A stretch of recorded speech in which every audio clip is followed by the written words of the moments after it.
I'm Katie and welcome back to my kitchen. And like I promised on my last recipe with the donuts, today we are making pastitsio.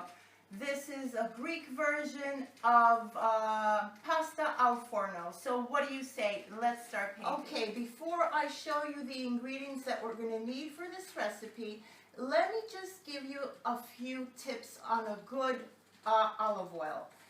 Olive oil has to be very light in taste, and the first thing when you buy it from the supermarket, you're going to pour a little bit in a teaspoon and you're going to taste it. If the olive oil has a fruity, nutty flavor, that's a good olive oil.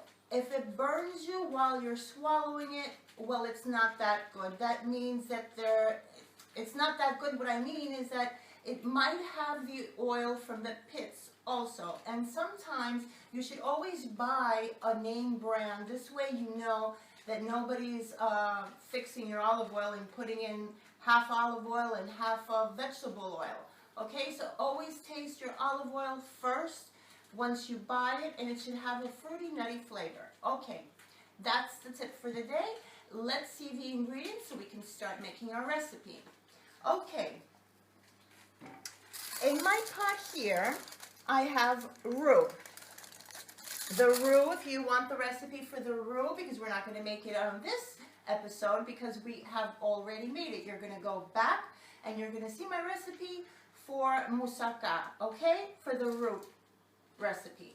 And in here, in this pot, I have my meat sauce because this pasta is going to have, this pastitsio is going to have meat sauce. So you're going to go back again to the video that I have my mousaka recipe. The only thing that we're going to do different here is that our pasta is longer, and I'm going to show you what I mean. Usually I make it with much thicker pasta, but just in case that you can't find a thicker one, you can use this fine. And I just cut it in half. Okay, and we might need another 100 grams of the second box. Okay, we're going to need a little bit of kefalotiri, and again, if you cannot find it, it's fine. You can use Parmigiano Reggiano because we're going to sprinkle that on top of the roux. I'll show you when we get there, and a little bit of salt, and of course olive oil. Okay, at this point, like always, because it's a fast recipe, you're going to preheat your oven. After you finish with your roux, you're going to preheat your oven at 350 Fahrenheit, 180 Celsius. This is going to be in the oven for about 45 minutes to an hour according to your stove. Okay, I'm going to put some water in a large pot and I'm going to add the salt in. I'm going to wait for it to go to a boil. And once that happens, we're going to put in our pasta and I'm going to show you what it's going to look like once we get there. Okay, quick tip here. Do not put your pasta if your water is not boiling. It's going to stick together and you're going to get mud. You probably met a few people, not a lot, that don't like pasta. They don't like spaghetti, they don't like lasagna. I'll tell you why. It's not their fault. Either their mother didn't make good pasta, or their wife doesn't make good pasta, or their girlfriend doesn't do good pasta. So if you follow me with this recipe, even if you don't like it, and especially if you don't like pasta, you have to try this recipe because from now on you will be loving it. Let's put our pasta in. Boiling water. Oh, we're going to put in the salt and be very generous. This is not a lot. Give it a good stir. And I'm just adding a drop of olive oil. That's it. This way, my pasta won't stick together and it won't become into mud. Nobody likes muddy pasta. This is going to be boiling for about 15 minutes. The thicker your pasta is, the less time it needs to boil. The thinner it is, I know it sounds weird, but that's the truth. The thinner the pasta, the more time. Give it a good stir so they don't stick together. And you never cover pasta with the lid, ever, never. That's it. We're going to wait for it to boil, and once it's ready, we're going to come back. Okay guys, our pasta is ready to come out so we can strain it. This is what I want. I want every piece of my pasta to be individually alone. Okay, so we're going to get it strained now. Okay, let's strain it.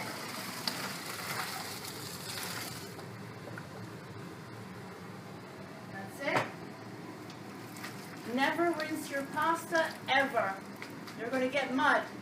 These are tips that I'm telling you because I have had years of experience.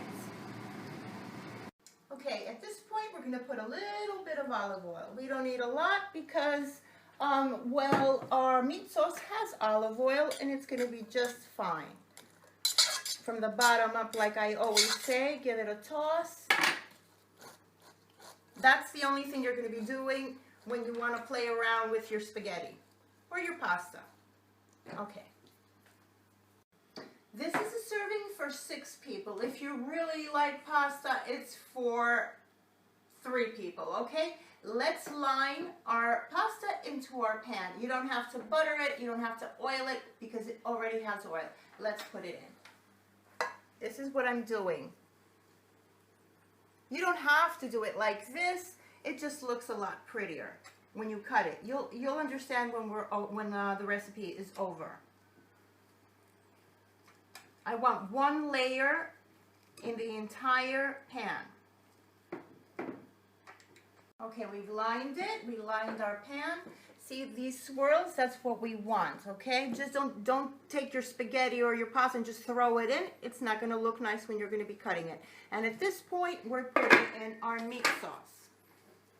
And like I said in the beginning of the recipe, if you want the meat sauce, you're going to go back to my recipe for mousaka. And we're just layering the pasta on top with the meat sauce. Okay, and that's the last of the meat sauce.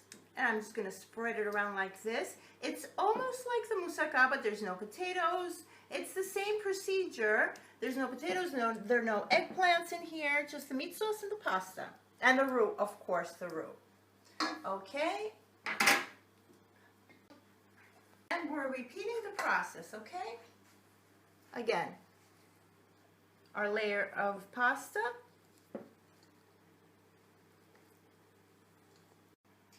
And that's the last layer of our pasta, and we are ready to put in our roux. Okay, the roux is ready to go in. And like I said, if you want the roux recipe, you're going to go to the mousaka recipe. And we're just spreading it all around. It's going right into the nooks and crannies that are formed from the pasta. And like I said before in my mousaka recipe, if you have leftover roux, it's fine. Put it in a Ziploc bag and you'll have it for next time. Nothing happens to it. Okay, another secret, when you're baking recipes like this, line a baking sheet with some aluminum foil, because this recipe, the roux on top of our pasta, has a lot of butter, milk, eggs, whatever, and when it's going to start to boil in your oven, it might spill a little. So this way I don't get my oven dirty and I don't have to hassle with it later. So we're picking up our pan. It's really heavy. Placing it on my baking sheet, and now we're going to put in our kefalotiri. And like I said, if you can't find it, it's fine. You can use any hard cheese you like. This is going to give it a really beautiful color to it. And the house. Man, if you're on a diet, believe me, you're going to be breaking it today. The day that you're going to be making this recipe. Okay, that's it. So we're going to put this baby in to bake for about 45 minutes to an hour according to your oven. And once it's ready to come out, I'm going to take it out. We're going to wait for it to cool just a little bit, and we're going to cut a slice so I can show you what it looks like. Okay guys, about 15 minutes were necessary for our pastitsio to be ready. Let's go get it.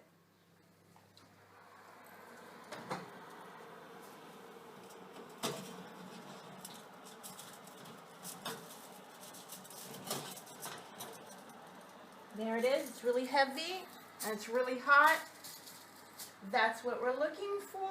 And you can see that's the butter that's bubbling away.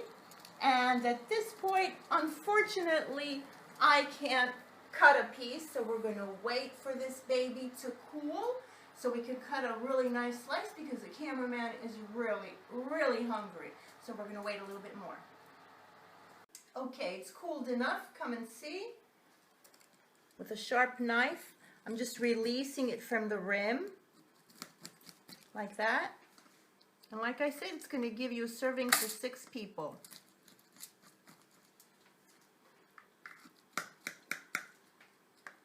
Great recipe, you're going to love it.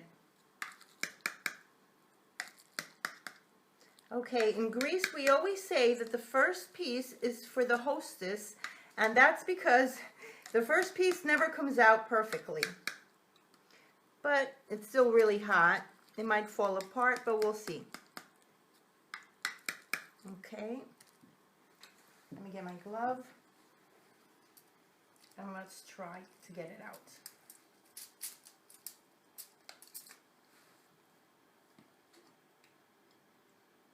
There it is. Hold on a second. Let me get my knife. I can't wait until technology makes phones that have a scent, because that way you would have smelled this beautiful pastitsio. You see the cream and the meat and the pasta on the bottom. That's the recipe for today, guys. Of course, I hope you enjoyed it. And I'm looking forward till next time because I'm going to indulge you again. And we are going to make dessert. A very special dessert since summer is in the corner. A really light, refreshing summer dessert. So that's it. And of course, always remember, cooking brings people together. Bye.